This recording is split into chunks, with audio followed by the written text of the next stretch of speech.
Primeiro tópico importante é entendermos a sociedade francesa. Quem eram os franceses ali às portas da Revolução? A França ainda vivia um modelo típico do antigo regime, que é uma sociedade estamental, né, oriunda lá da Idade Média. Uma sociedade estamental que tinha um pouco mais de mobilidade social devido, por exemplo, ao surgimento e fortalecimento da burguesia e a possibilidade da burguesia comprar títulos nobiliárquicos, mas ainda uma sociedade pautada por privilégios a determinadas camadas pela sua posição ao nascimento.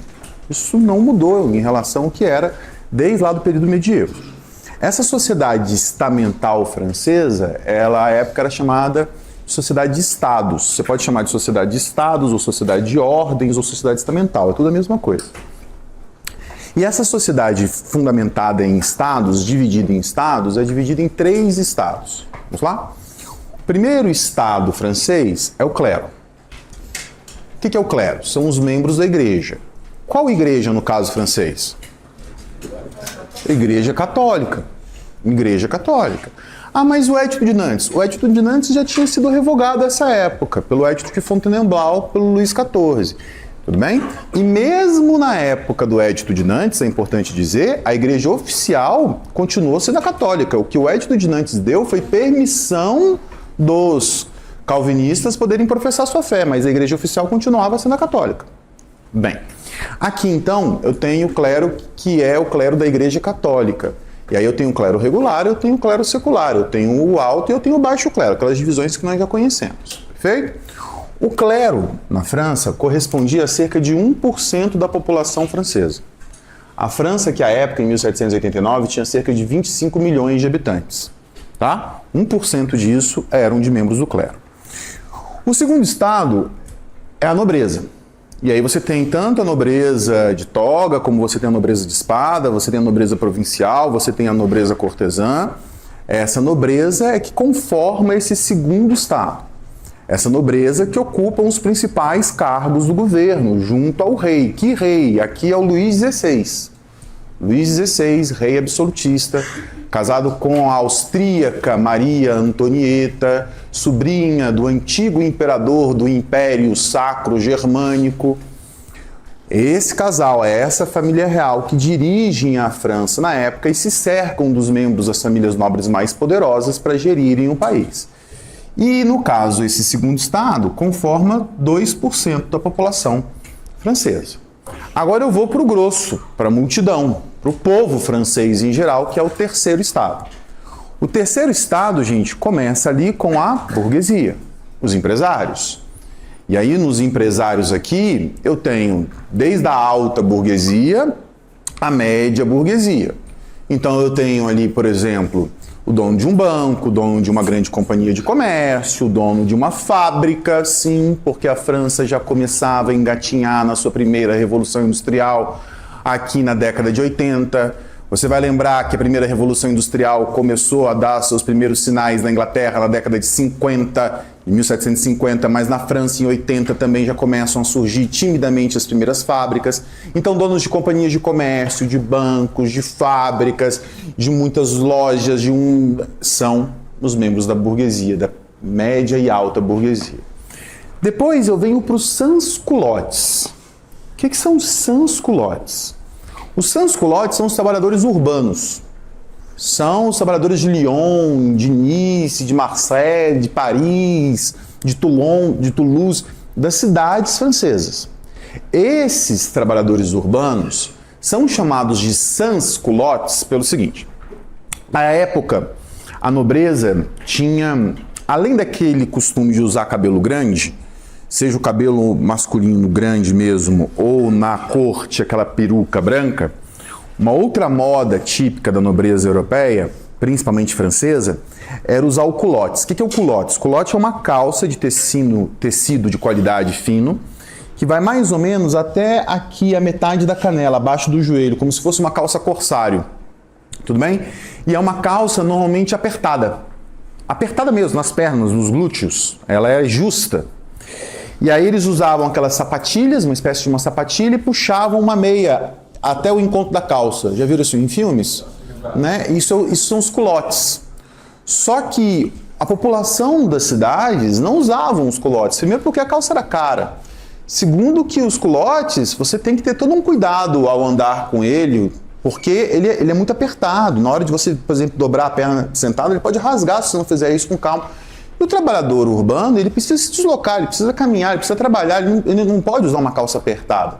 Eles usavam calça de algodão cru, grossa, calça que ia até ali próximo ao pé e abria numa boca de sino. Não sei se você já viu aquelas calças longas, tipo da década de 70, que usava aqui no Brasil e no mundo, aquela calça boca de sino, era a típica calça dos sans-culottes, que usavam também muito daquele barrete é aquele chapéuzinho que parece dos Smurfs da minha época, não é da sua, mas aquele chapéuzinho, também os sans-culottes usavam muito aquilo.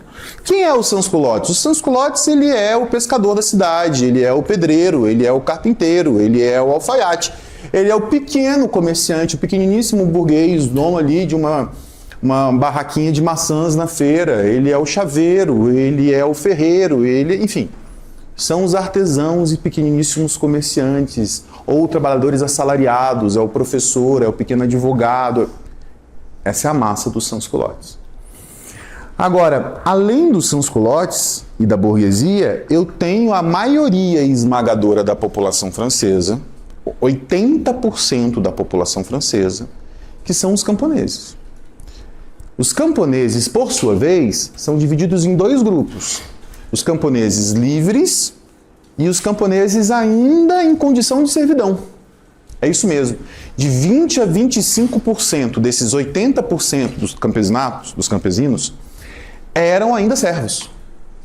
Portanto, eu estou falando de milhões de trabalhadores rurais na França que tinham uma condição de trabalho e de vida idêntica ao que seus ancestrais tiveram lá na Idade Média.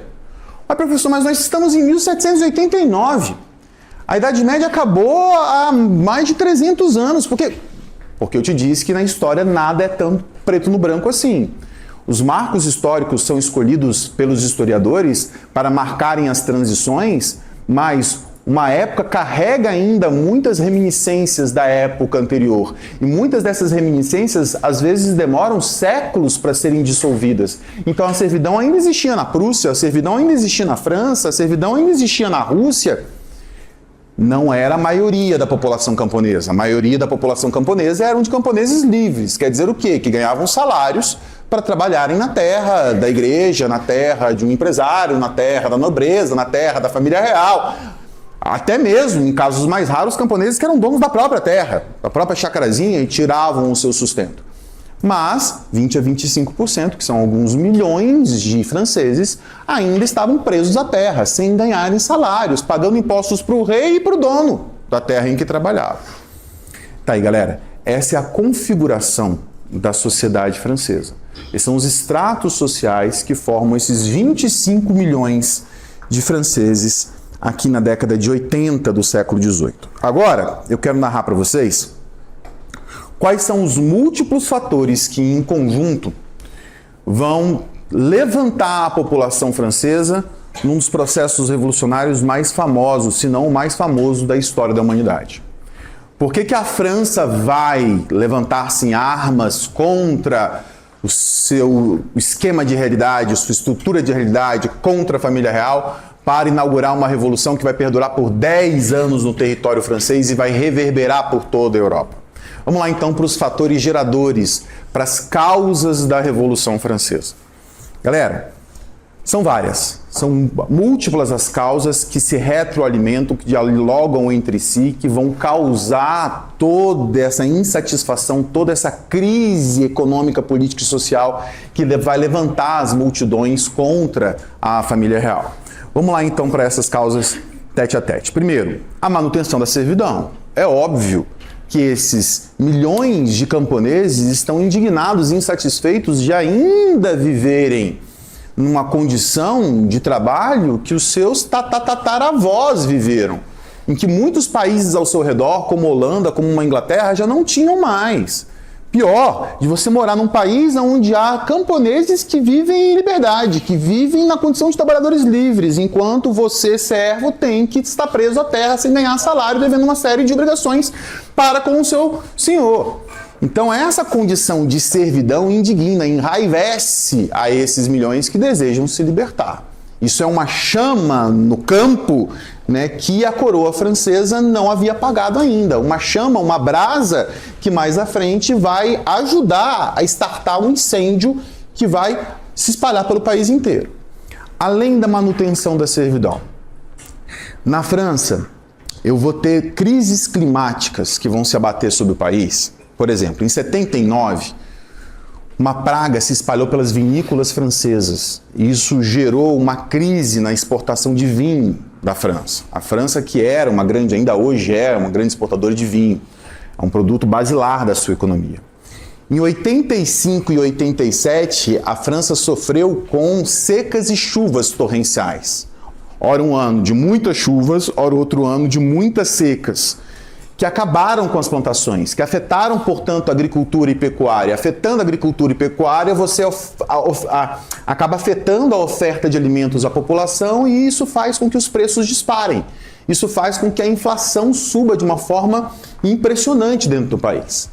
Para piorar tudo isso, a França passava por uma crise orçamentária que a gente vai analisar com mais profundidade daqui a pouco, que fez com que reis, desde lá do Luís XV, desde, portanto, do pai do Luís XVI, viessem aumentando os impostos sobre a população para tentar resolver essa crise orçamentária. Então, os camponeses, os sans-culottes, a burguesia pagavam impostos abusivos, eram os maiores impostos da Europa à época.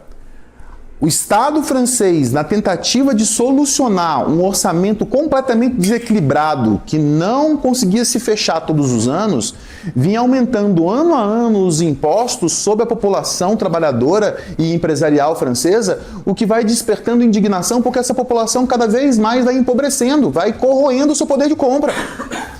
Um poder de compra corroído pelo pagamento abusivo de impostos que ainda soma-se a essa crise inflacionária gerada por essas crises climáticas.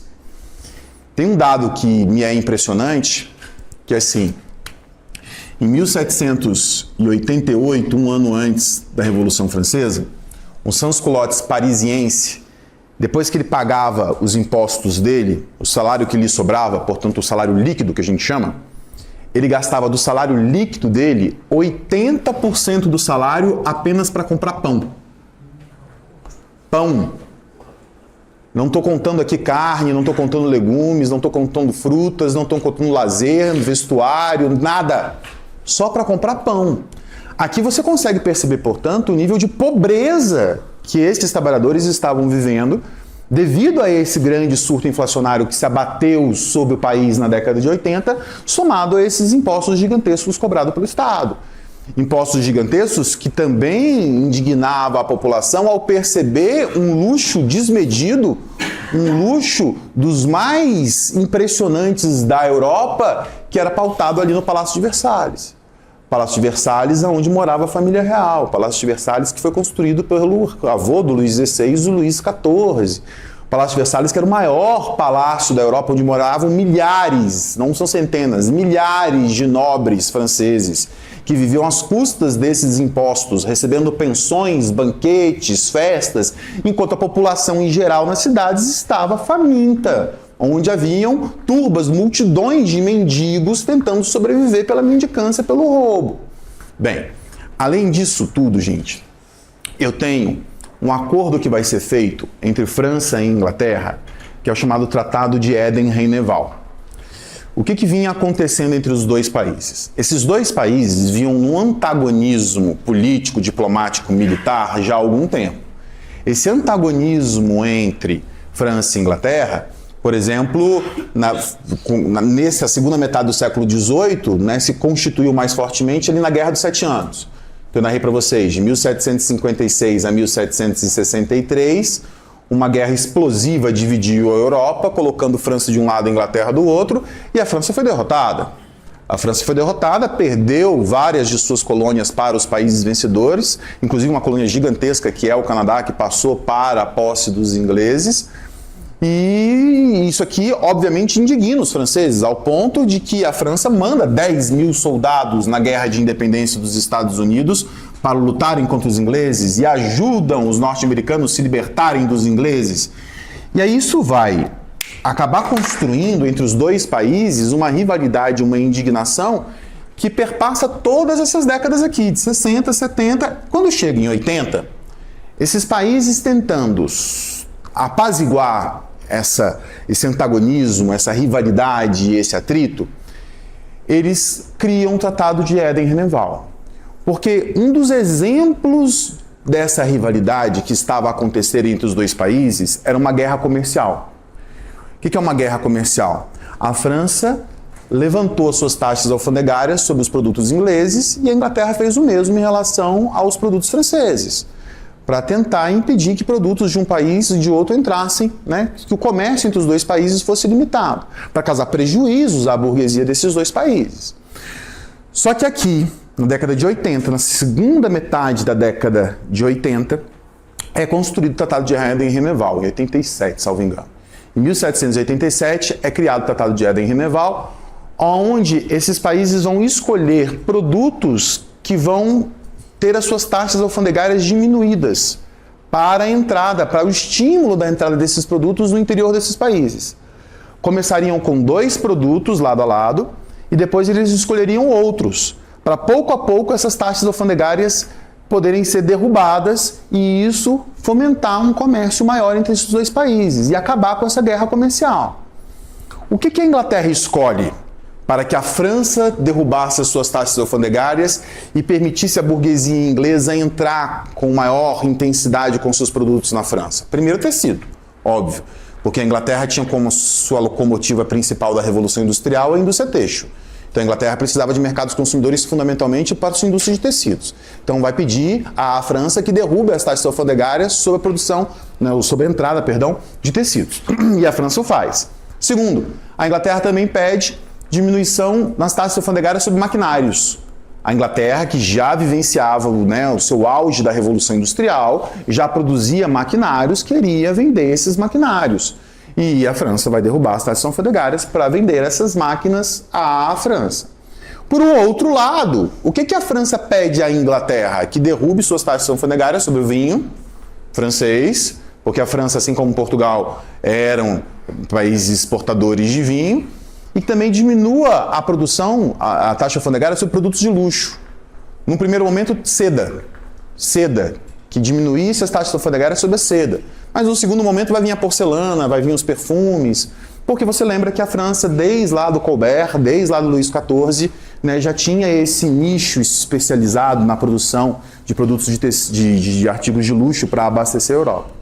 E esse é o Tratado de Éden-Reneval. É um acordo entre os dois países para diminuírem as taxas alfandegárias sobre determinados produtos e fomentar o comércio entre os dois. Mas por que eu coloquei isso como um fator gerador da Revolução Francesa? Por que eu coloquei isso como um fator de desestabilidade para a França? Na mesma lógica do Tratado de Methuen. É a mesma lógica do Tratado de Panos e Vinhos que a Inglaterra fez com Portugal. Quer dizer, a França vai comprar muito mais roupa da Inglaterra do que a Inglaterra vai comprar vinho da França. E essa balança comercial desigual vai acabar afetando a França duramente. Os produtores de roupa franceses vão quebrar, porque não conseguem concorrer com as roupas que vêm da Inglaterra. Ao quebrarem, demitem seus funcionários. Ao demitirem seus funcionários, desemprego no país, desemprego na França. É mais um elemento constituidor de crise. Agora, na França, pessoal, um elemento que é obviamente norteador de tudo que vai acontecer é a influência dos ideais iluministas. Nós estamos no século das luzes, o século XVIII. Você lembra que os mais famosos iluministas foram os franceses?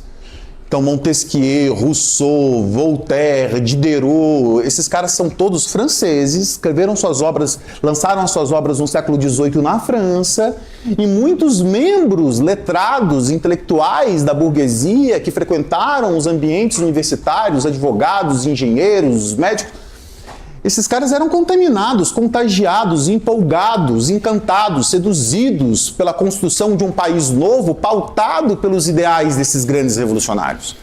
Então a influência dos ideais iluministas foi uma parte fundamental do basilar teórico da condução da Revolução Francesa, do encantamento, da empolgação, do impulso, da alavanca que vai fazer a burguesia levantar multidões pela ocorrência da Revolução. E vamos lembrar que eu estou em 1789, que é o ano da Revolução Francesa. Em 1789 eu já tinha dois grandes eventos revolucionários a nível político que já tinham acontecido no mundo. Um há 100 anos antes, um há 100 anos atrás, que é a Revolução Gloriosa, né, do Bill of Rights, que inaugurou na Inglaterra a monarquia parlamentarista inglesa. Mas 100 anos, sim, fazia 100 anos, mas é óbvio que isso dava uma inveja, isso, né, contaminava a população francesa com uma inveja de perceberem os seus vizinhos, só atravessar o Canal da Mancha, os seus vizinhos, comungando de um regime democrático elitista, mas um regime democrático. Elitista porque voto censitário, mas a burguesia no poder. Quer dizer, a burguesia francesa tinha uma inveja danada. A burguesia francesa desejava, e muito, fazer aquilo que a burguesia inglesa já tinha feito há 100 anos atrás, que era conduzir o parlamento, que era chegar ao controle das rédeas do poder. E isso ficou para a burguesia francesa tão límpido, tão cristalino, como propulsionador da economia, como propulsionador dos negócios burgueses ingleses, que a Inglaterra foi pioneira na Revolução Industrial. E a burguesia francesa percebeu isso. É óbvio, a Revolução Industrial só conseguiu acontecer na Inglaterra pioneiramente porque a burguesia inglesa estava no poder dirigindo o país, algo que a burguesia francesa não estava.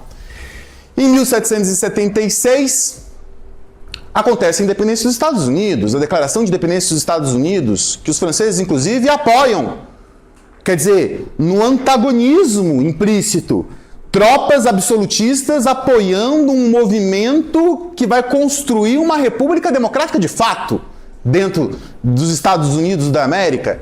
E a independência dos Estados Unidos, os norte-americanos conseguindo se libertar contra a maior potência do mundo e construindo, instaurando um regime liberal democrático de fato, encantou as multidões francesas, que desejavam ter algo semelhante para que eles pudessem degustar e vivenciar dentro do país. Agora, um ponto importantíssimo, fundamental, dos mais importantes para se entender a Revolução, é a crise orçamentária que a França vivia, que eu citei para vocês, e agora vou aprofundá-la. Eu vou pedir licença aqui para abrir o gráfico, eu não lembro dos números de forma decorada, mas eu vou mostrar para vocês aqui o orçamento francês do ano anterior à Revolução. A Revolução é de 1789, e eu vou te mostrar o orçamento francês, é um documento histórico, tá? É o orçamento de fato da época, de como estava a França um ano antes da Revolução. Bem, você sabe que o orçamento ele é feito a partir das despesas versus receita. Você tem o seu orçamento, a sua casa tem um orçamento, né, da gestão da sua casa, essa empresa tem um orçamento e por aí vai. Vamos lá. O que todo orçamento preconiza? Você não pode gastar mais do que recebe. Isso é óbvio, né? Você sempre tem que ou gastar igual ou menos. É o óbvio. Muito bem. Vamos lá. Vamos para as despesas aqui. Despesas. Galera, eu vou começar com as despesas civis, portanto não militares. Despesas civis. Corte e privilegiados. Sabe o que significa corte e privilegiados? Significa o seguinte, Palácio de Versalhes. A manutenção do Palácio de Versalhes. Dos milhares de membros da nobreza cortesã que moravam cercando Luís XVI, participando das festas, dos banquetes, dos jogos, das caçadas. Claro que uma parte dessa nobreza ocupavam cargos de governo, ganhavam salários para estarem ali trabalhando no Palácio de Versalhes, mas muitos não. Muitos ganhavam salário apenas para serem membros do Palácio de Versalhes, para serem companhia da família real, para estarem ali presentes à disposição da família real, para irem às festas, para fazerem as visitas e por aí vai. Muito bem, a corte gastava 38 milhões de libras. As despesas civis totais são de 146. Então perceba, nas despesas civis totais, eu tenho aqui, você vai mais de 20%, 25% praticamente das despesas civis com a corte de privilegiados. Vamos continuar. Serviços de finanças.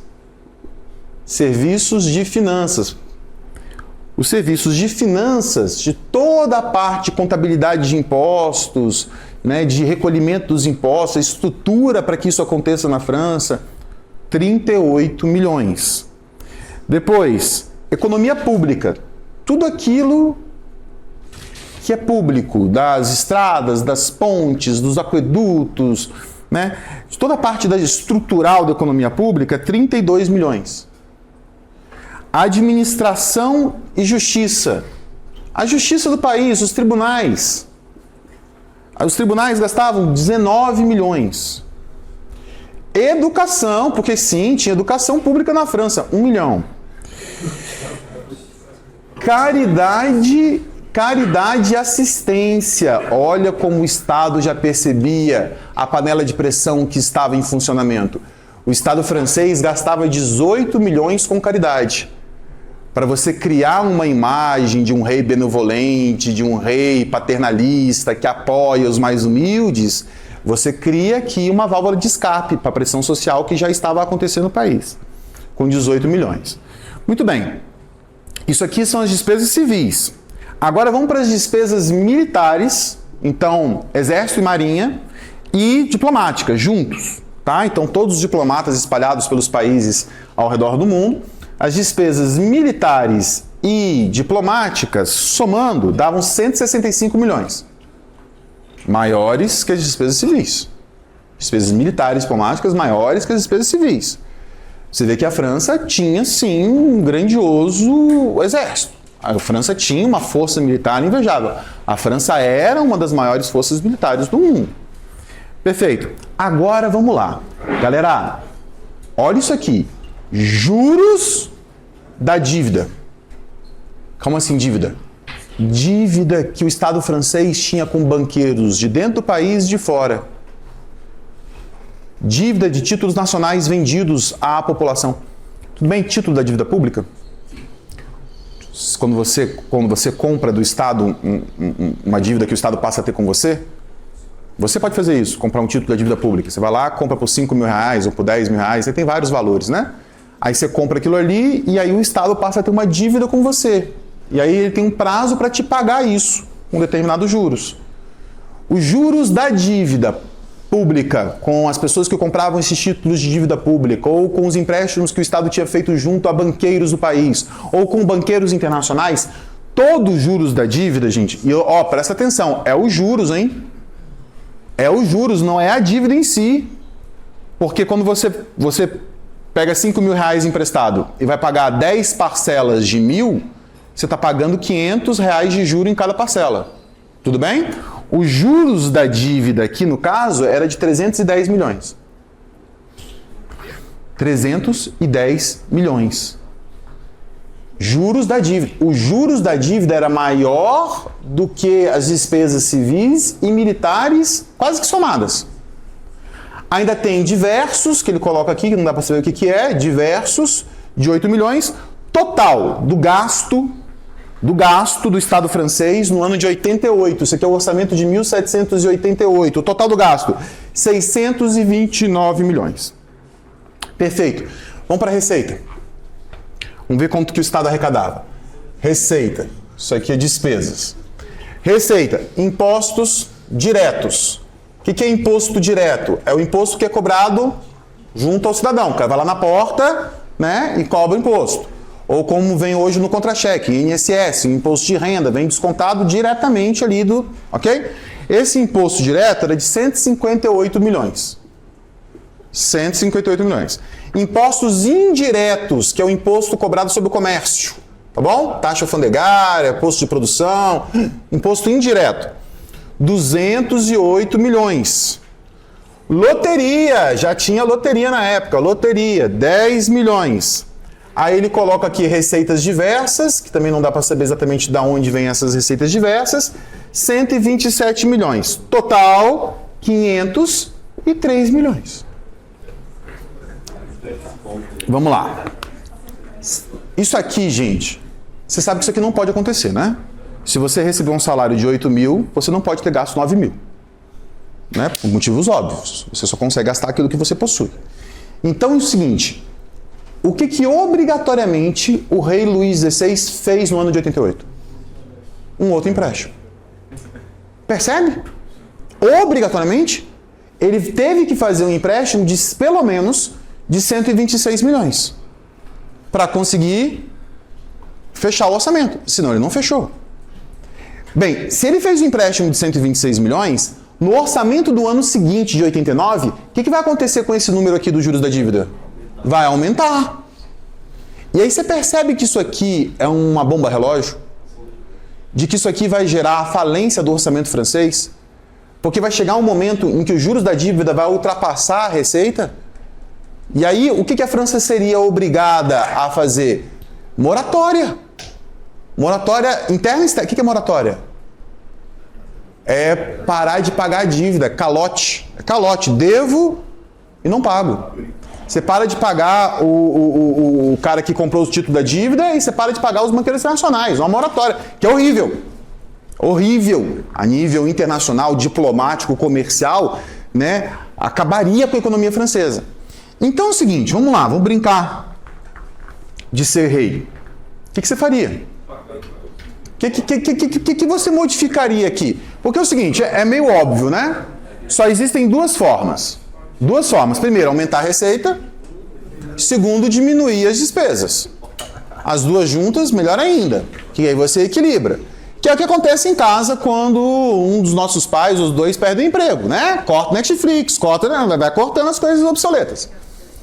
Vamos lá. E aí? O que você faria aqui? Vamos lá, vamos brincar, Gigi, vamos brincar. Vamos cortar aqui, ó. Vamos cortar na carne, então. Vamos cortar aqui, ó, metade. Metade, então, ganhamos 19. Metade dos privilégios da corte. Metade do luxo que tem lá na corte, beleza. Vamos cortar. Vamos cortar um pouquinho aqui também na manutenção das obras públicas. Vamos ganhar 10 aqui. Educação, porque educação não serve para nada, né? Então, vamos botar aqui, 11. Educação não serve para nada, 11. Né? Caridade também não, porque deixa os caras morrerem na rua, deixa os velhinhos morrerem. Então, botar mais... Tirar tudo, não. Tirar 5. Aqui, ó, tirar 5, já ganhei mais 16 aqui, 19 com 16. Forças militares, vamos cortar aqui também. Vamos cortar aqui 30 milhões. 30 milhões. Já estou cortando bastante na carne aqui com 30 milhões. Já estou enfraquecendo, fragilizando militarmente o país. Estou cortando 20% praticamente das forças militares do país, o que é bastante. Então, já ganhei aqui mais 30 milhões. Pessoal, 35,65. Eu estou muito longe de conseguir chegar aqui. Porque o ideal não é igual lá. O ideal é ultrapassar para ter uma sobra.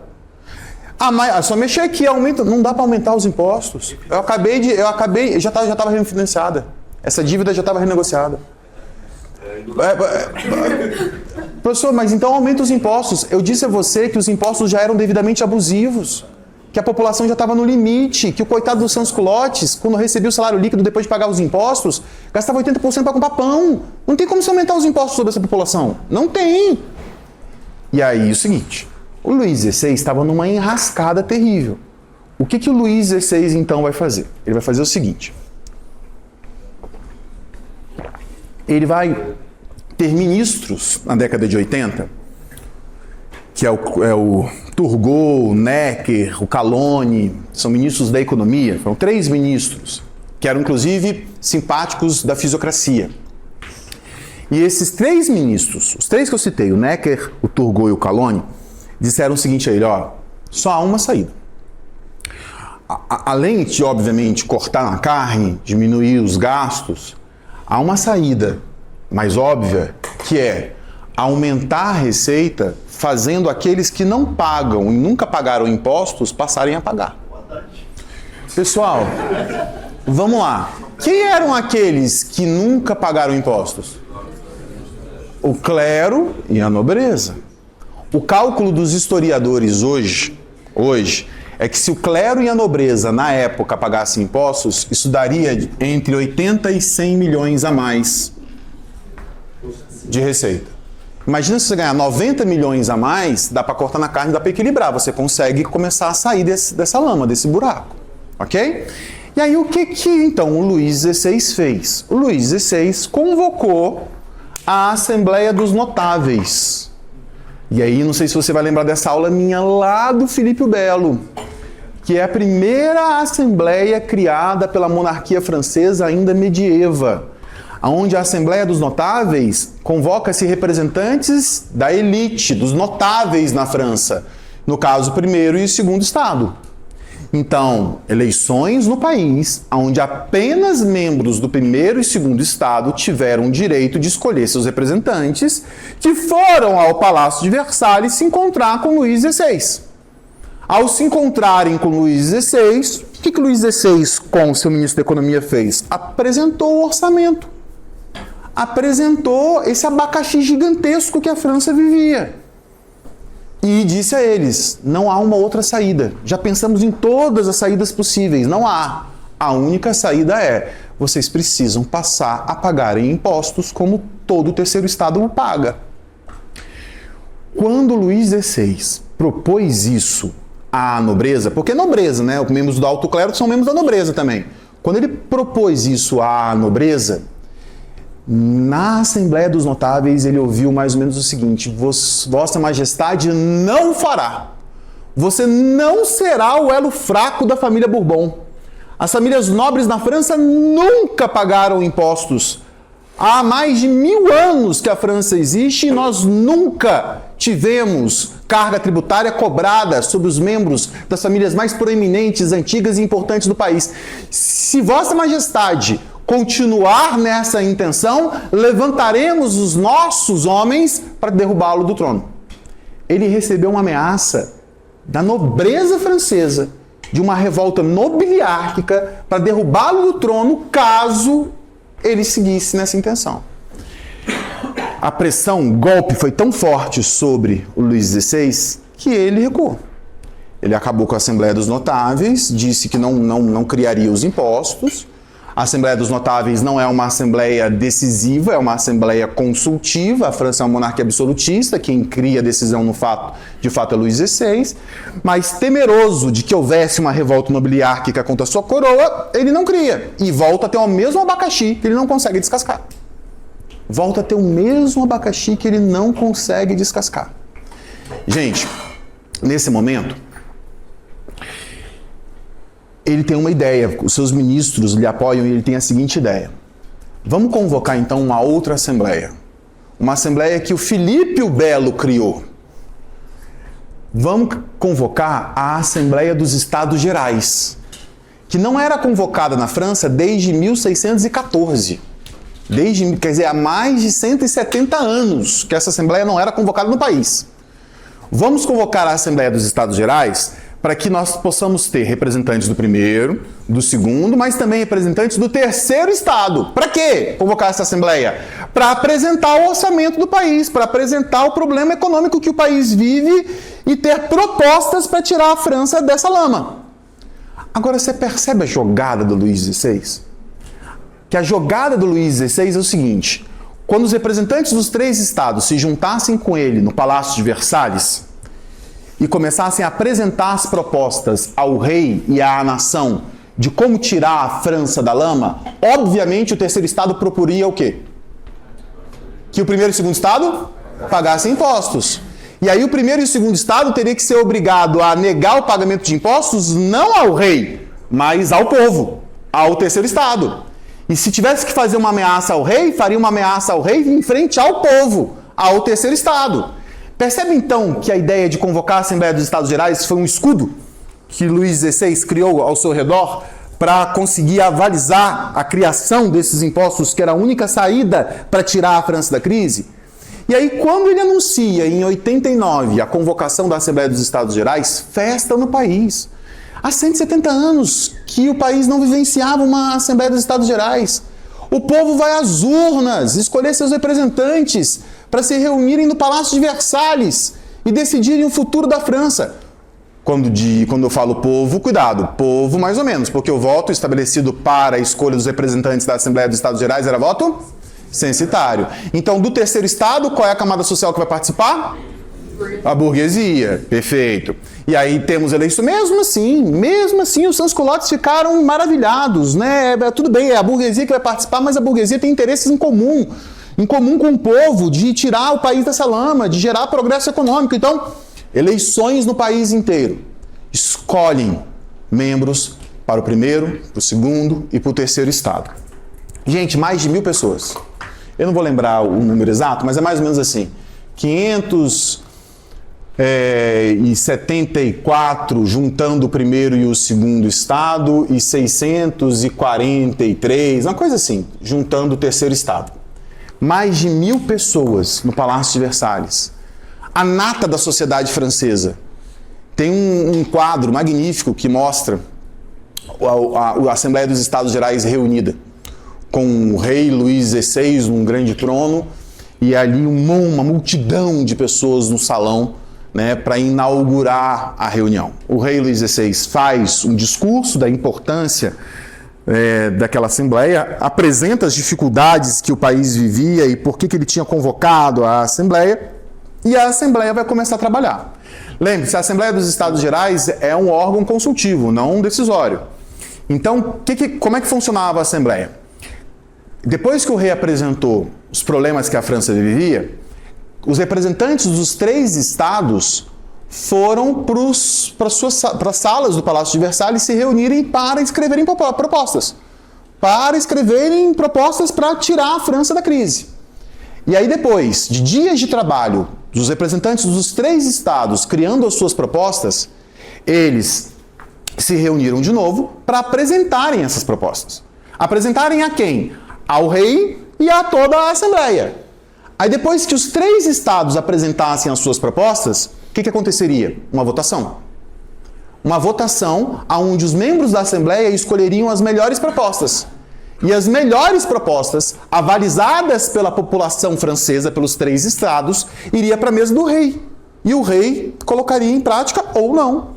Mas, em geral, ele colocava em prática, porque são propostas da nação francesa, votadas pelo povo, pelos representantes do povo francês. Só que aí, quando vai começar a apresentação das propostas, inicia-se a seguinte discussão. Mas como é que a gente vai votar? Como as propostas serão apresentadas? As propostas vão ser apresentadas e nós votaremos como as melhores propostas? Aí o primeiro e o segundo estado, como Filipe o Belo criou. Como a Assembleia sempre funcionou. Um voto para o estado. O primeiro estado tem um voto, o segundo estado tem um voto, o terceiro estado tem um voto. Cada proposta que apresentarmos aqui, cada estado vota como um conjunto uno. Aí o terceiro estado disse, não, mas aí não. Porque as nossas propostas, obviamente, várias delas serão contrárias aos interesses que vocês têm em comum. Então a votação vai ser sempre 2-1. Vocês vão sempre nos vencer. Não, a eleição tem que ser por cabeça, por parlamentar, não por bloco, não por estado. Aí o primeiro e o segundo estado, mas aí quem vai vencer são vocês? Vocês têm dezenas de parlamentares a mais do que nós, vocês vão sempre vencer essa votação.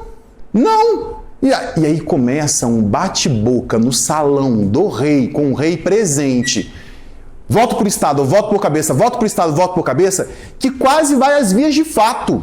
Quase que eles saem na pancada. Quase que essa multidão da nata da sociedade francesa sai no braço. Com a guarda tendo que ali separar. O rei, indignado, furioso, resolve dissolver a Assembleia dos Estados Gerais e anuncia, se vocês não conseguem entrar em acordo nem de como nós vamos votar as propostas para salvar o nosso país, esqueçam. Quem vai tomar as decisões sou eu. E ele manda dissolver a Assembleia dos Estados Gerais, vai embora do salão. O primeiro e o segundo estado saem sorrindo do salão. Por que saem sorrindo do salão? Porque sabiam que seriam forçados a engolir o pagamento de impostos e a dissolução da Assembleia dos Estados Gerais era pelo menos o atrasar dessa situação. E o terceiro estado sai do salão furioso. O rei manda trancar o salão e manda todo mundo embora para casa. Só que os membros do terceiro estado se reúnem em Versalhes e decidem, não, caramba, há anos que nós vivemos num país que está em queda abrupta. Há anos que nós vivemos num país em que a população clama por justiça social, clama por melhoria de condições de vida. E quando nós temos a oportunidade de nos juntarmos para tentar tirar a França da lama de forma democrática, de forma respeitosa, dialogada, o rei no primeiro impasse, no primeiro obstáculo, recua, refuga, não. Nós não vamos embora. Nós não vamos sair do Palácio de Versalhes. Ficaremos aqui e mais. Agora isso aqui não é mais uma Assembleia dos Estados Gerais. Isso aqui agora é uma Assembleia Nacional Constituinte. Nós vamos criar uma Constituição para a França e, através dessa Constituição, transformar o país que amamos. E aí eles resolvem voltar para o salão. Quando eles voltam para o salão, está trancado. E eles não conseguem abrir o salão. Indignados, eles começam a percorrer. Imagina, 500 e tantos parlamentares percorrendo o salão para tentar achar um outro salão e acham. Acham um salão de jogos do rei. Jogos da Pela, era uma espécie de squash. E aí eles já vão para o salão, fica meio apertado, tá? Mas juntam lá os 500 e fazem um juramento. Ficou conhecido como juramento da Pela, onde eles só sairiam daquele salão quando a Constituição ficasse pronta. Quando a Constituição ficasse pronta. Eles trabalhariam ali por meses, por anos, se fosse necessário, até que uma Constituição ficasse pronta para o país e a França abortasse o absolutismo e constituísse uma democracia. Quando o rei Luís XVI fica ciente disso, ele fica furioso, indignado. Ele não manda a guarda palaciana para cima, primeiro, porque são 500 membros da burguesia, empresários, que tinham suas seguranças particulares.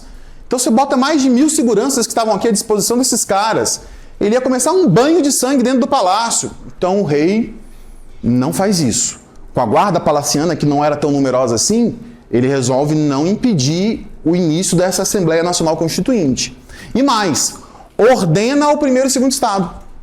Vão lá. Se é uma Assembleia Nacional Constituinte, vocês têm direito de participar. Porque é uma Assembleia Nacional. Então vocês, membros do primeiro e segundo Estado, têm o direito, têm legitimidade para participarem do que está acontecendo. E o primeiro e segundo Estado vão lá pedir para participar. O terceiro Estado não tem como negar isso a eles. E eles se juntam no Salão da Pela para começar a criar uma Constituição. O rei Luís XVI, tendo que engolir esse sapo gigantesco, indigesto, vai embora do Palácio de Versalhes com a sua esposa Maria Antonieta, deixa no seu palácio, na sua casa, uma assembleia criando uma Constituição para o país e vai para o Palácio de Tuileries, em Paris. Paris fica uns 20 quilômetros de Versalhes, é próximo.